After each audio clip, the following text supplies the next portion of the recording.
Hello दोस्तों, नमस्कार। मैं स्वागत करती हूँ आप सभी का अपने यूट्यूब चैनल ब्रिलियंट एकेडमी पे। तो दोस्तों, आज हम लोग क्लास 10th का मोस्ट इंपॉर्टेंट क्वेश्चन लाए हैं जो बोर्ड एग्जाम में कंफर्म पूछे ही जाते हैं। ठीक है, जैसे देखिए यहाँ हम लिए हैं एक क्वेश्चन, सिद्ध कीजिए कि कर्ण में 3 एक अपरिमेय संख्या है। तो ये क्वेश्चन जो है वो 2 से 3 नंबर में कंफर्म आता है। ठीक है, बस नंबर चेंज हो जाता है। कर्ण में 3 है तो कर्ण में 5 दे देगा, 7 दे देगा, 6 दे देगा, ऐसे नंबर चेंज करके ज़रूर मतलब आता रहता है पेपर में। तो ठीक है, तो आइए हम सबसे पहला क्वेश्चन से स्टार्ट करते हैं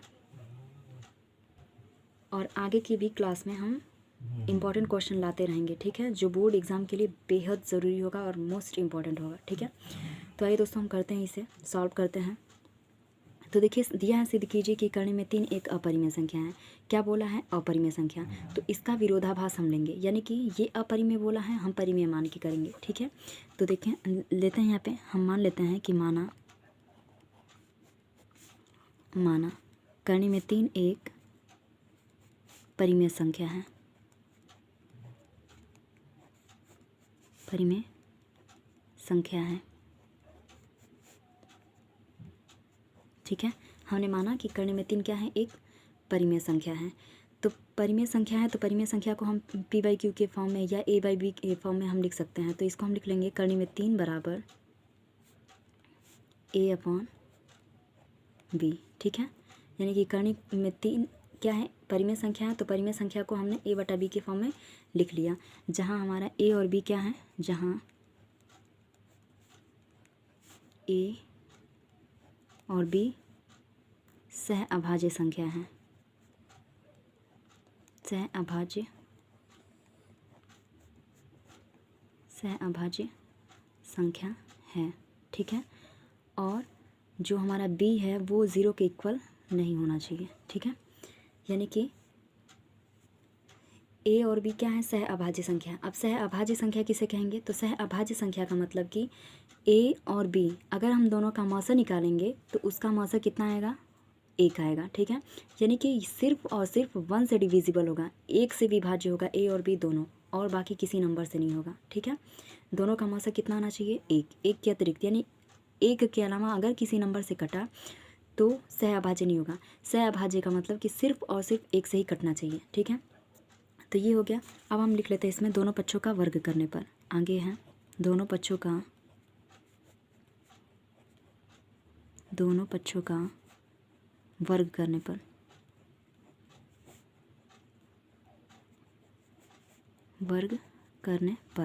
तो आइए हम करते हैं। कर्ण में 3 है, इसका वर्ग कर देंगे, इधर से ए स्क्वायर अपॉन बी स्क्वायर। तो कर्ण 3 का स्क्वायर करेंगे तो कर्ण हट जाएगा, सिर्फ 3, ए स्क्वायर अपॉन बी स्क्वायर। ठीक है, अब हम क्रॉस मल्टीप्लाई करा लेते हैं, बी को इधर लाते हैं और एक को 1 में करा लेंगे। तो हमारे पास मिलेगा B square equals to A square upon में 3। ठीक है, यानी कि बी स्क्वायर की वैल्यू जो हो गई वो ए स्क्वायर अपॉन 3 के बराबर हो गई। तो यहाँ हम लिख लेते हैं। तो देखिए बटा में 3 है, यानी कि 3 बटा में है, तो हम कह सकते हैं कि जो हमारा ए स्क्वायर है वो 3 से क्या है? विभाज्य है। तो हम लिख लेते हैं ए स्क्वायर 3 से विभाज्य है। 3 से विभाज्य है। तो जब ए स्क्वायर 3 से विभाज्य है तो ए भी क्या होगा? अतः ए भी 3 से विभाज्य होगा, विभाज्य या विभाजित होगा। ठीक है, विभाजित होगा। देखिए जैसे मान लीजिए ए स्क्वायर है, ए स्क्वायर की जगह पे मान लेते हैं हम ए की जगह पे 6 ले लेते हैं। तो 6 का स्क्वायर करेंगे तो 36 होगा। 3 से कटाएंगे तो कितने बार में कट गया? 12 बार में। यानी कि हमने 6 लिया, 6 का स्क्वायर करा, 3 से कटा। अब 6 को हम 3 से डिवाइड करेंगे तो ये भी क्या हो रहा है? कट रहा है। यानी कि किसी नंबर का वर्ग अगर हमारा किसी मान लीजिए कि ए स्क्वायर है जो 3 से कट रहा है, तो जो ए होगा वो भी क्या होगा? 3 से विभाजित होगा। फिर आगे हम क्या कर लेंगे? एक स्टेप और बढ़ाते हैं। अब हम मान लेंगे कि माना ए बराबर 3m। ठीक है, ए बराबर हमने क्या मान लिया? 3m ले लिया। और m क्या है? किसी पूर्णांक ए क्या हमारा है? किसी पूर्णांक ए के लिए हमने क्या माना है? किसी पूर्णांक m के लिए हमने मान लिया कि a बराबर 3m, ठीक है। m क्या है, एक पूर्णांक है। अब फिर हम क्या करेंगे, फिर दोनों पक्षों का वर्ग कर लेते हैं। ये देखिए जो हमने पहले माना है उसको इक्वेशन फर्स्ट बना लेते हैं। अब उसी को यहाँ हम रखते हैं, यानी कि समीकरण 1 हमारा क्या है, करनी में 3 जो है वो बराबर है a अपॉन b के। अब a की वैल्यू यहाँ पे हमारा क्या है 3 है, तो जब a की वैल्यू है ये, उसको उठाकर यहाँ हम रख लेते हैं, यानी कि करनी में 3 जो है वो बराबर हो जाएगा 3m बटा में b के। हो गया। अब हम कर लेते हैं दोनों पक्षों का वर्ग, ठीक है। तो दोनों पक्षों का हम वर्ग कर लेते हैं। पुनः दोनों पक्षों का वर्ग करने पर, दोनों पक्षों का वर्ग करने पर, दोनों पक्षों का हमने वर्ग किया, तो जैसे ही हम वर्ग करेंगे तो फिर यहाँ हो जाएगा करनी में 3 का स्क्वायर बराबर 3m बटा में b का स्क्वायर। तो करनी में 3 का स्क्वायर करेंगे तो 3 होगा हमारे पास, और 3m का स्क्वायर करेंगे तो हो जाएगा 9m स्क्वायर और बटा में b स्क्वायर, ठीक है। तो देखिए यहाँ पे ये 3 से अगर हम विभाजित करें तो ये 9 3 बार में कट जाएगा, ठीक है। तो हमारे पास क्या बचेगा, हमारे पास बच जाएगा,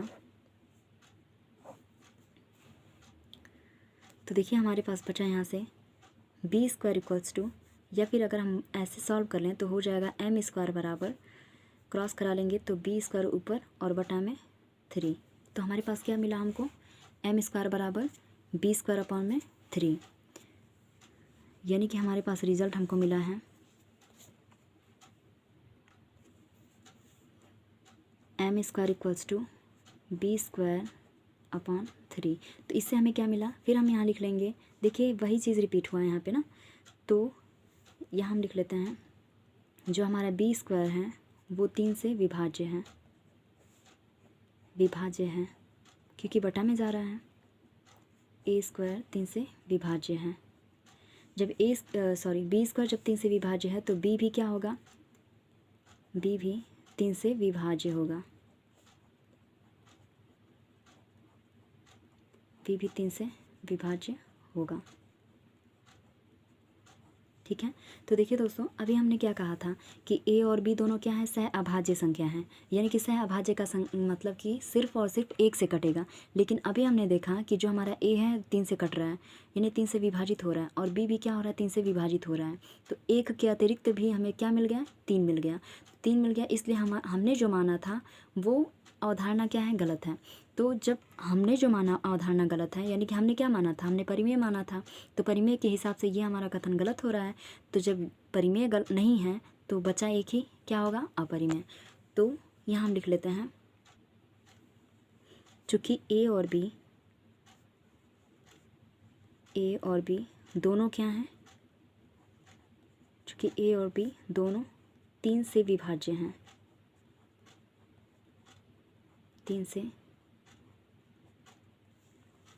से विभाज्य हैं, जबकि हमने क्या माना था, हमारी अवधारणा क्या थी, जबकि कल्पना, यानी कि जो हमने कल्पना करा था, जबकि कल्पना के अनुसार ए व बी सह अभाज्य हैं, सह अभाज्य संख्या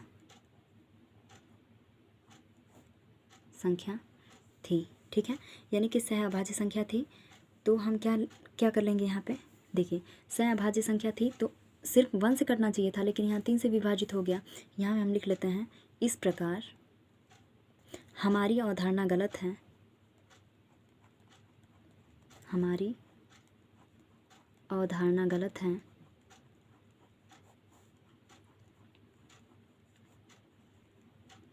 गलत है। इससे सिद्ध होता है, इससे सिद्ध होता है कि करने में 3 एक अपरिमेय संख्या है, एक अपरिमेय संख्या है, ठीक है। तो देखिए एकदम से आप लोग को भी एग्ज़ाम में सेम टू सेम हूबहू ऐसे ही लिखना है, एक भी नंबर आप लोग का कटेगा नहीं, ठीक है। तो देखिए ये रहा हमारा बोर्ड एग्ज़ाम के लिए पहला क्वेश्चन, और ऐसे ही हम सारे क्वेश्चन ऐसे लाएंगे जो बोर्ड एग्ज़ाम में बिल्कुल फंसने वाले हैं होंगे, ठीक है। तो देख लीजिए आप लोगों को सेम टू सेम ऐसे ही लिखना है एग्ज़ाम में, ताकि आप लोग के मार्क्स एक भी नंबर इधर उधर ना हो, पूरे फुल मार्क्स मिलें, ठीक है। तो आज के लिए इतना ही। थैंक यू, धन्यवाद। Next question next video.